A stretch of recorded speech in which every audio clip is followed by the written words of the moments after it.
New topic, nutrition. We also need material from outside in order to grow, develop, synthesize protein and other substance needed in the body. This source of energy and material is the food we eat. So whatever food we consume, from that we get all those materials which are required for energy and for our growth and development. How do living things get their food?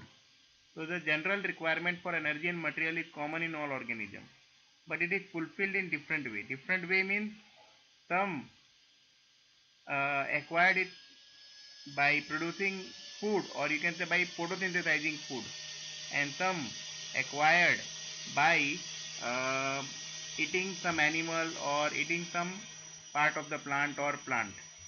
Some organisms use simple food material obtained from inorganic source in the form of carbon dioxide and water. Now inorganic source means in the form of carbon and dioxide and water means from air and soil. They get such materials which are the raw material for photosynthesis. These organisms, the autotrophs, include green plants and some bacteria. ये जो category है autotroph जो अपना खाना खुद बना सकते हैं, उनके अंदर कुछ ग्रीन प्लांट्स आते हैं और कुछ बैक्टीरिया आते हैं जो अपना खाना खुद बना सकते हैं. Other organism utilize complex substance. These complex substances have to be broken down into simpler one before they can be used for the upkeep and growth of their body. Right? तो दूसरे जो ऑर्गेनिज्म होते हैं वो लोग photosynthesis नहीं कर सकते हैं, लेकिन वो किसी कॉम्प्लेक्स मटेरियल को ब्रेक डाउन करते हैं और उससे वो एनर्जी एक्वायर्ड करते हैं. To achieve this organism use biocatalyst called enzyme, और उनकी बॉडी में एक मटेरियल होता है, एक बायोकैटलिस्ट आप कह सकते हैं, एक तरह का प्रोटीन होता है जो उसको ब्रेक डाउन करता है. For example, in the body of termite, termite means दीमक. तो दीमक की बॉडी में अगर आप देखो तो दीमक की बॉडी में कुछ ऐसे बैक्टीरिया पाए जाते हैं जो बैक्टीरिया वुड पल्प यानी लकड़ी को या फिर पेपर को सिंपल मटेरियल में कन्वर्ट कर देते हैं, और ये सिंपल मटेरियल फिर वो टर्माइट की बॉडी में कंज्यूम होता है. राइट? तो वुड और पेपर को सिंपल मटेरियल में कन्वर्ट कर देते हैं, और इसके लिए उनको कुछ स्पेशल प्रोटीन की ज़रूरत पड़ती है जिनको वो लोग कहते हैं enzyme. Right? Thus, the heterotrophic survival depend directly or indirectly on autotroph. Heterotrophic organisms include animals and fungus, or you can say fungi. Now, autotroph means जो अपना खाना खुद बना सकते हैं, और heterotroph मतलब जो खुद खाना नहीं बना सकते लेकिन वो किसी और ऑर्गेनिज्म पे डिपेंड होते हैं अपने फूड के लिए. नाउ न्यूट्रिशन जो है वो बेसिकली दो कैटेगरी में डिवाइड हो सकती है, ऑटोट्रॉफिक और heterotrophic. Autotrophic just like plant जो अपना खाना खुद बना सकते हैं, और heterotrophic just like this animal और मैनी प्लांट लाइक फंगस जो अपना खाना खुद नहीं बनाते बल्कि वो किसी दूसरे ऑर्गेनिज्म के ऊपर डिपेंड रहते हैं अपने फूड के लिए. Autotrophic nutrition. Carbon and energy requirement of the autotrophic organisms are fulfilled by photosynthesis. इनकी जो भी रिक्वायरमेंट हो वो फोटोसिंथेसिस से फुलफिल हो सकती है. It is a process by which autotroph take in substance from the outside and convert them into stored form of energy. वो बाहर से रॉ मटेरियल्स लेते हैं जैसे वाटर, कार्बन डाइऑक्साइड, और उसको कन्वर्ट कर देते हैं एक ऐसे फॉर्म में जिससे वो भी यूटिलाइज कर सकते हैं और दूसरे भी यूटिलाइज कर सकते हैं, जिनको हम कहते हैं कार्बोहाइड्रेट. राइट? कार्बोहाइड्रेट के अलग अलग फॉर्म्स हो सकते हैं, जैसे कि आप बोल सकते हो ग्लूकोज, स्टार्च, ये सब अलग अलग फॉर्म्स हैं कार्बोहाइड्रेट के जो प्लांट प्रोड्यूस करते हैं, और ये हमें अवेलेबल भी होते हैं. ठीक है? Also you will find sucrose, जो चीनी होती है वो भी प्लांट प्रोड्यूस कर सकती है. तो ये सब अलग अलग फॉर्म्स हैं जो प्लांट बनाती है और वो हम यूटिलाइज कर सकते हैं. This material is taken in the form of carbon dioxide and water which is converted into carbohydrate in the presence of sunlight and chlorophyll. Now this chlorophyll ये एक तरह का पिगमेंट होता है, ग्रीन पिगमेंट और ब्लू पिगमेंट या red pigment भी हो सकता है, और ये क्लोरोफिल की मदद से ये प्लांट सनलाइट को ट्रैप करती है और उससे जो एनर्जी निकलती है वो एनर्जी से वो कार्बन डाइऑक्साइड और वाटर से ग्लूकोज, स्टार्च या सुक्रोज जैसा मटेरियल बना सकती है. Carbohydrates are utilized for providing energy to the plant. We will study how to take place in the next section. The carbohydrates which are not used immediately are stored in the form of starch. Starch एक तरह का carbohydrate है. Which serve as an internal energy reserve to be used and when and required by the plant. Now, somewhat similar situation is seen in us where some of the energy derived from food we eat is stored in the form of glycogen.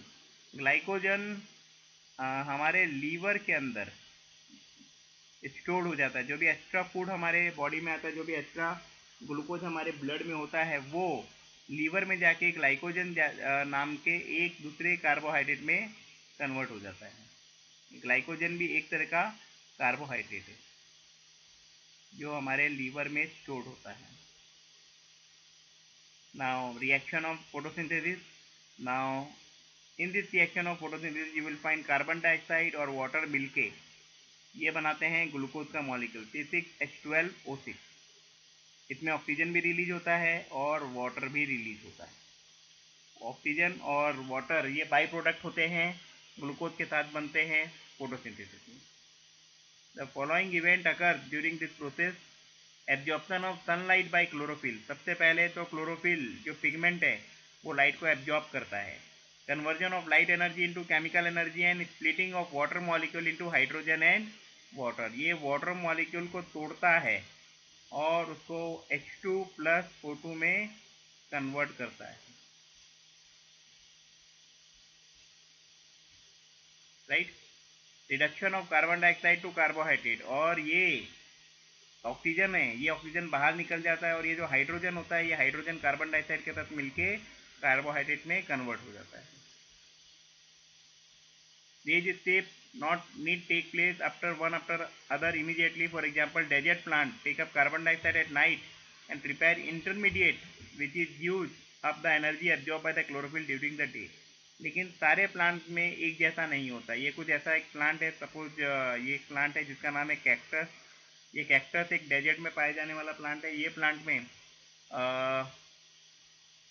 जो carbon dioxide है वो किसी intermediate form में convert हो जाता है. यानी carbon dioxide जो होता है वो कार्बन डाइऑक्साइड CO2 कन्वर्ट हो जाता है किसी एक्स नाम के केमिकल में और वो एक्स नाम का केमिकल आगे जाके स्टार्च में कन्वर्ट हो जाता है.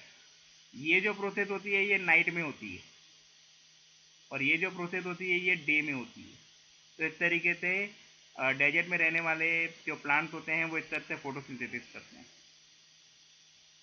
If you carefully observe a cross section of a leaf under the microscope, you will notice that some cells contain green dots. These green dots are cell organelles called chloroplasts which contain chlorophyll. अगर आप किसी leaf का इस तरीके से एक वर्टिकुलर section लो तो vertical section में आपको इस तरह का अरेंजमेंट देखने को मिलेगा. ये स्पेशल सेल्स होते हैं.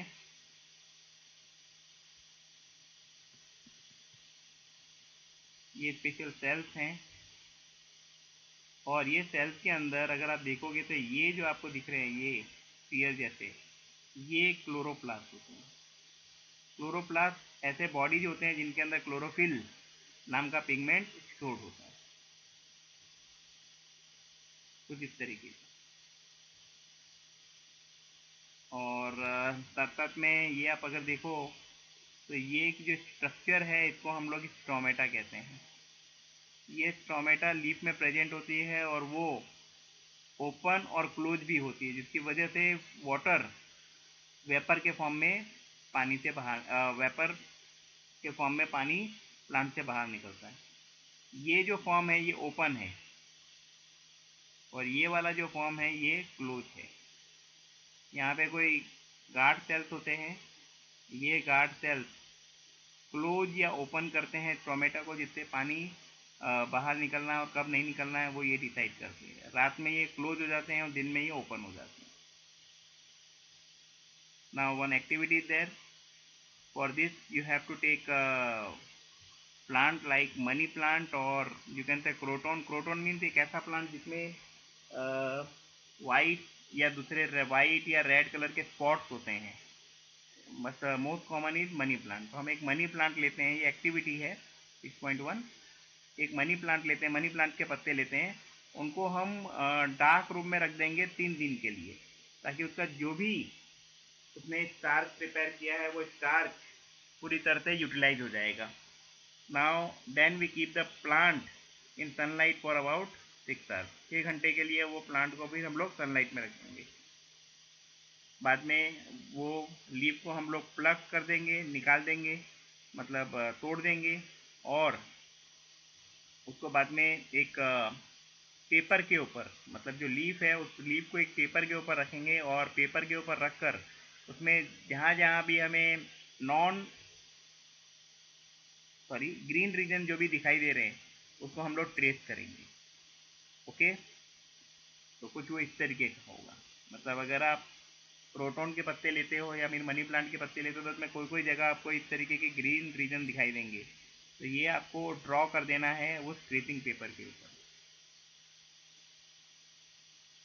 नाउ इसके बाद इन पत्तों को हम लोग बॉइलिंग वाटर में रखेंगे फ्यू मिनट के लिए, और बाद में वो बॉइलिंग वाटर से निकाल के उसको हम लोग रख देंगे एक दूसरे बीकर में, जिसको हम लोग कहेंगे जो होगा अल्कोहल। मतलब ये होगा बॉइलिंग वाटर, तो पहले बॉइलिंग वाटर में रखेंगे।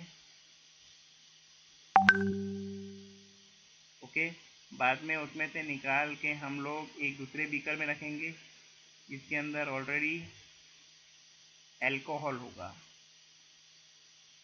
और ये अल्कोहल के अंदर रखने के बाद हम लोग ये वेसल को, अल्कोहल वाले वेसल को एक दूसरे बड़े वेसल में रखेंगे जिसमें पहले से ही वाटर होगा, और उसको हम लोग गरम कर रहे हैं। Right, this is water and this is burner. Right, तो पहले लीफ को हम लोग बॉइलिंग वाटर के रखेंगे, बॉइलिंग वाटर में से निकाल के फिर हम उसको अल्कोहल में डालेंगे, और अल्कोहल जिस वेसल में है उस वेसल को हम लोग एक बड़े वेसल में रखेंगे जिसमें पहले से पानी है, और उसको फिर हम बर्न करेंगे। राइट, ये जो है वाटर वाला रीजन उसको हम लोग कहते हैं वाटर बाथ। राइट, और तब तक हम लोग इसको बॉईल करते रहेंगे जब तक अल्कोहल बॉईल ना हो जाए।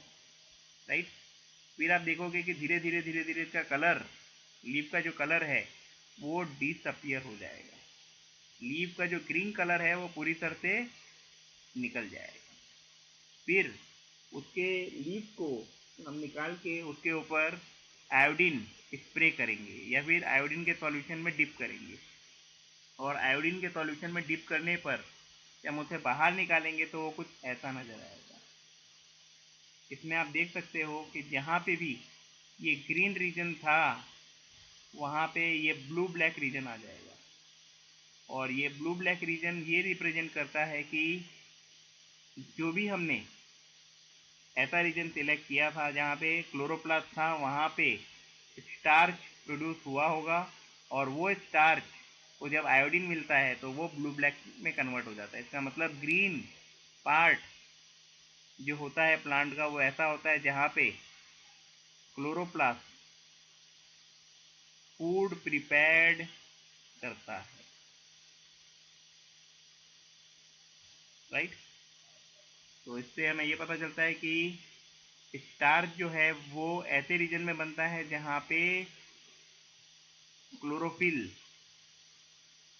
प्रेजेंट हो, क्लोरोप्लास्ट प्रेजेंट हो। It means chlorophyll is necessary for photosynthesis.